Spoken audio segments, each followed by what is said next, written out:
This dual battery e-bike might be the most exciting one in its category. This bike features a 52 volt, 15 amp hour battery on top, which is already larger than what comes with the Velotric or the Aventon bike. Then, additionally, a larger battery on the bottom, 52 volt, 20 amp hour. So altogether, it has a capacity of 1,820 watts, which is 2.5 times more powerful than the Velotric Nomad. The price is only $19.99. It has both a torque and cadence sensor, and you can switch between them. It has a 120 Newton meter torque motor with a peak power of over 1,500 watts. And it can reach over 35 miles per hour when the speed governor is removed. It's the best e-bike for steep hills and long commutes, as they've claimed ranges for over 100 miles. Frame geometry is a bit unconventional. It has the strength of a step-over frame, but it's also short enough to get on and off. The tires are 24 inches, which makes acceleration faster and easier to maneuver. They claim it to be extra comfortable, which I will check shortly. It's got a suspension seat post, which absorbs impact.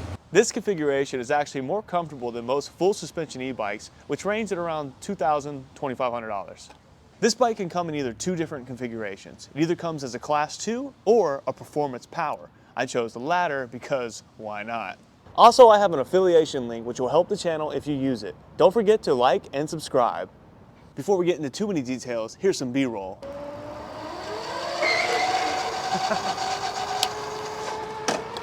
As I said, the battery has an 1,820 watt-hour capacity, and Ariel Rider says that their battery has some unique features. They put a special resin inside the battery. Now this resin makes the weight a little heavier, but it adds a lot of extra safety.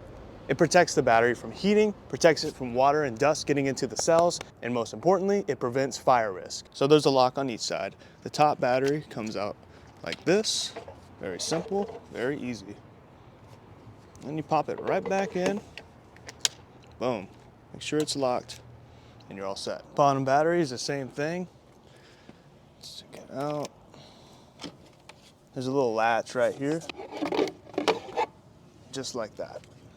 I'm going to put it back in. Brakes are hydraulic disc brakes with 4 pistons and 203 millimeter rotors. These large 203 millimeter rotors give you more mechanical leverage than the smaller ones. Basically, the bigger the rotor, the more the mechanical leverage. So you've got a large 203 millimeter rotor on both the front and back, which is rare and good because most e-bikes usually come with 180 or even 160. It comes with 24-inch tall by 4-inch thick tires by Innova. These are puncture resistant, and the tread on these tires is great, which makes it better for off-roading. It's got a dual crown fork in the front, which gives it extra stability. This may be the Volvo of e-bikes because everything on it is safe. You got your preload adjustment on the left, compression on the right. This bike comes with an adjustable stem where you can change the degree of your handlebars from 0 degrees to 60, so you'll be able to find the ideal angle for you. With that adjustment, you'll be able to ride in a more relaxed position. I love the swing back handlebars, and the large seat makes the ride very comfortable. There are 2 saddle options on this bike. There is a small and a large. The bike comes equipped with a smaller saddle, but for the first 200 customers, after a month of ownership, they're going to include a free larger saddle. We've got our ergonomic grips, which are locked, and they like leather. On the right side, you have your grip, got your twist throttle, which is my favorite. Tell me what you think. Leave a comment and tell me which throttle you prefer. Got your brakes, and you got 7 gears to play with. On the left side, you got your power button, you got your main menu, you got your pedal assist modes, you have your left blinker and right blinker, your horn, and your light. And hidden underneath, you have a USB port. This is USB-C. Brakes are easy to grab from the grip. We have a through axle style dropout, which is safer than an open one. It comes with metal pedals, hallelujah. It's a little more sturdy than the plastic ones.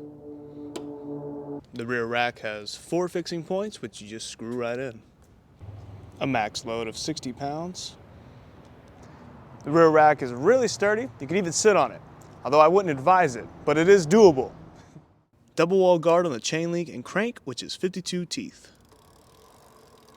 Which is paired by an 1132 DNP freewheel, so you don't have to worry about ghost pedaling.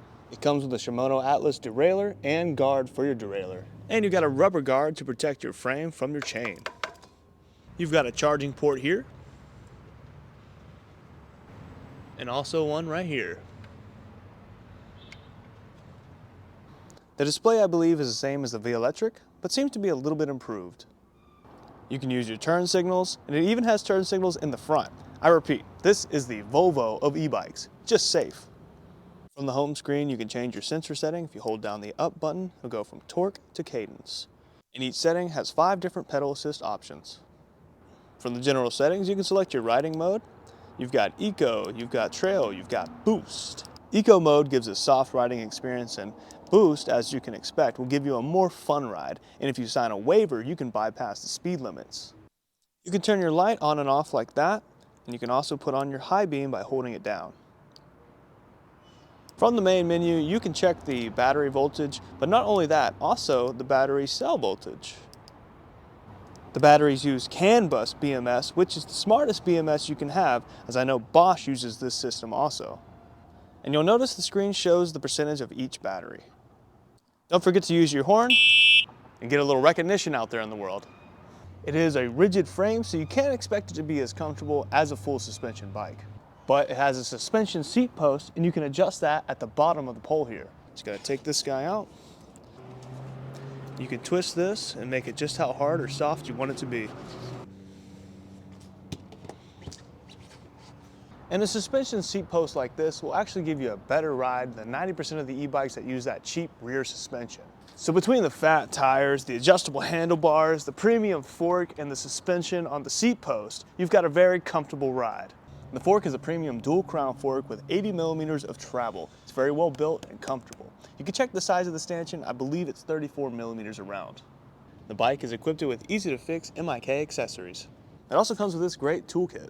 All the tools you need, a little bit of cover-up paint, maintenance grease. You got your keys, a screwdriver. It comes in a little bag like this, an assortment of nuts and bolts, and 2 battery chargers. I'm going to test the acceleration on the bike now, which I think might be more important than top speed altogether, because acceleration can make a safer ride. It's always good to have if you can. So this bike has several different modes. You got Eco, you got Trail, and you have Boost.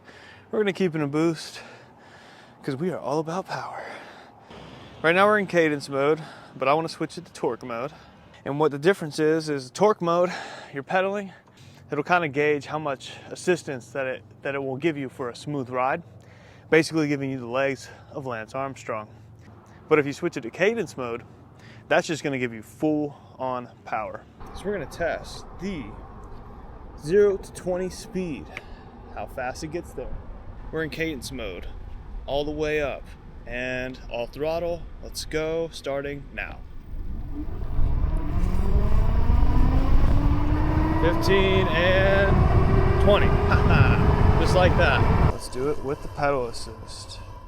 Cadence mode with the pedal assist all the way up. Let's go and start. 20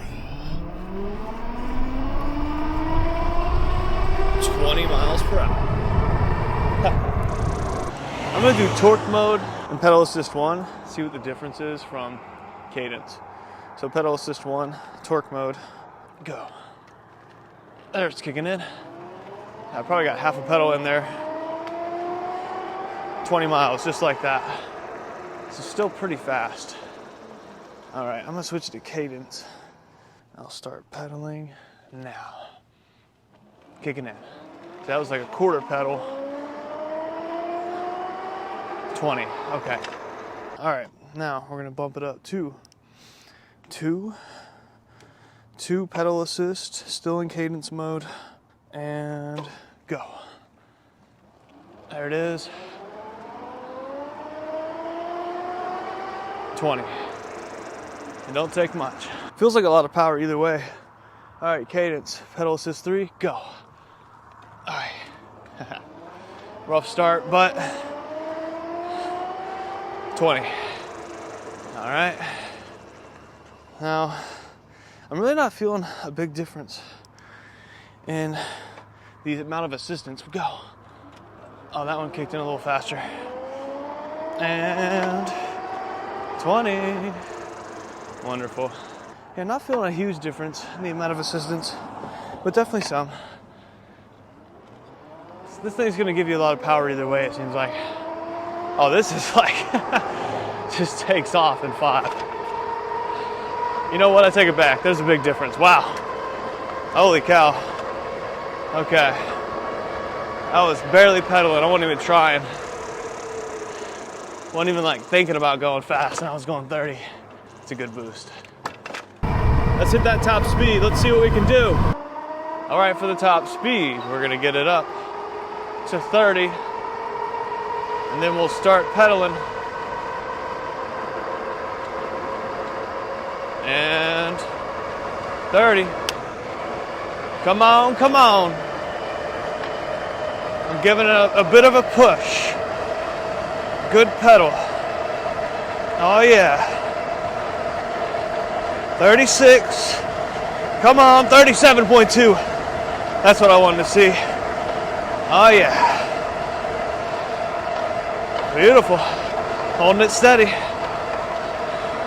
A little bit of an uphill, a little bit of an incline. Let's see what it does. Slowed down a little bit, but so did I. My pedaling slowed down a little bit. Perfect. And we're at 0 and all throttle. Picks right up. Yeah, the pedal assist, I felt you gotta like give it like, I don't know, maybe a little less than a quarter of a turn before it kicks in. Anyways, here we go. Holding a steady 16 right now.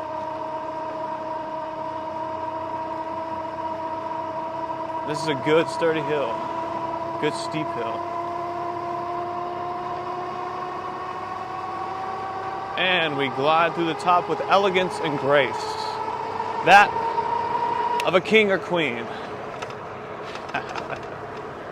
This hill is nice and extended. We saw how it did with the major steep. Let's see how it does with something a little more gradual. Maybe we can get a little more speed in the beginning, and maybe that'll carry through. So we got 0 miles per hour and throttle. Kicks right in.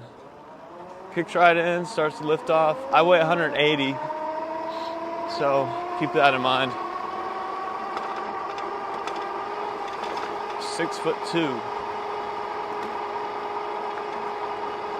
Yeah, see, right away we're at 22. We're climbing. Still climbing. It's dropping a little bit.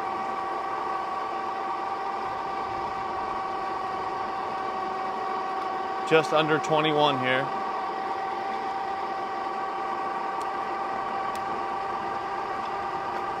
And now we're building up our speed again. We're more on a flatter surface. Pretty good.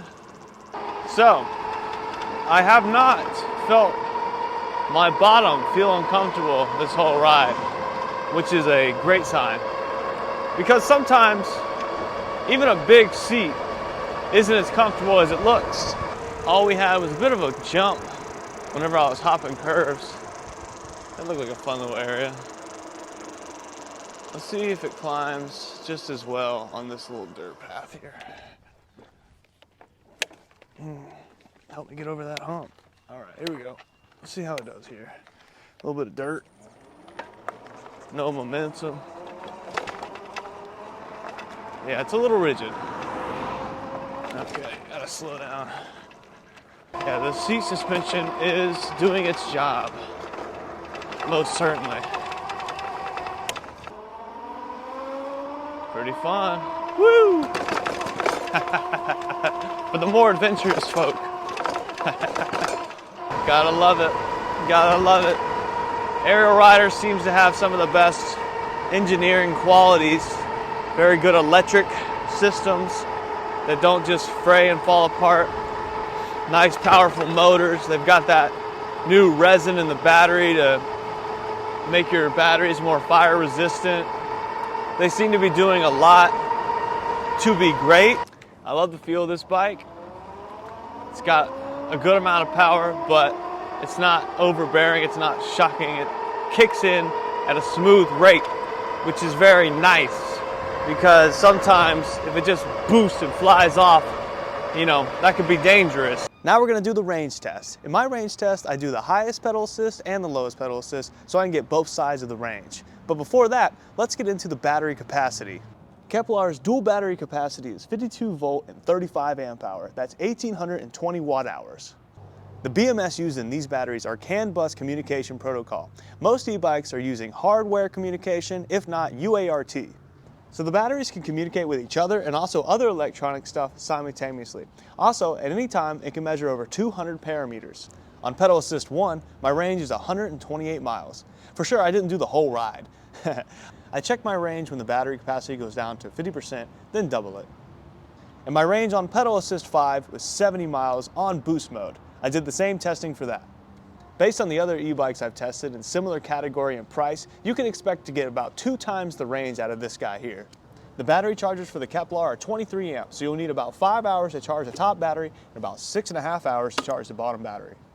Next is the brake test, and how I'm going to test the brakes is I'm going to go 20 miles per hour. I'm going to use these brakes at their full capacity and see just how quickly I can stop.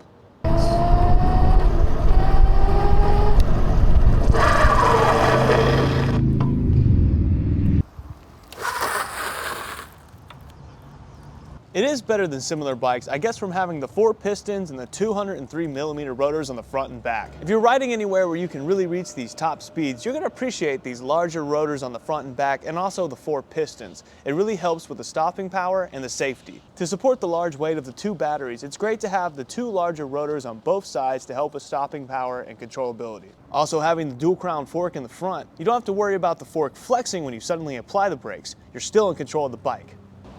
Things to improve. Even though I love most things about the bike, you need to pay attention to certain things. The bike is heavy. Yeah. Due to the dual battery, it doesn't provide the step-through option. 8 speeds would be better than 7, but it's not a big problem. The bike has plenty of power. I'll tell you, this is the best bike you can get at $19.99. It's got 2 large batteries, very long range, powerful motor which climbs any hill, great brakes, very comfortable ride. It's hard not to like this bike. I can see they put a lot of attention to detail, such as including extra paint so that if you get any scratches, you don't have to worry about it, you can just touch them up. This bike offers a great value. Overall, I would say, given the price, you can't beat this.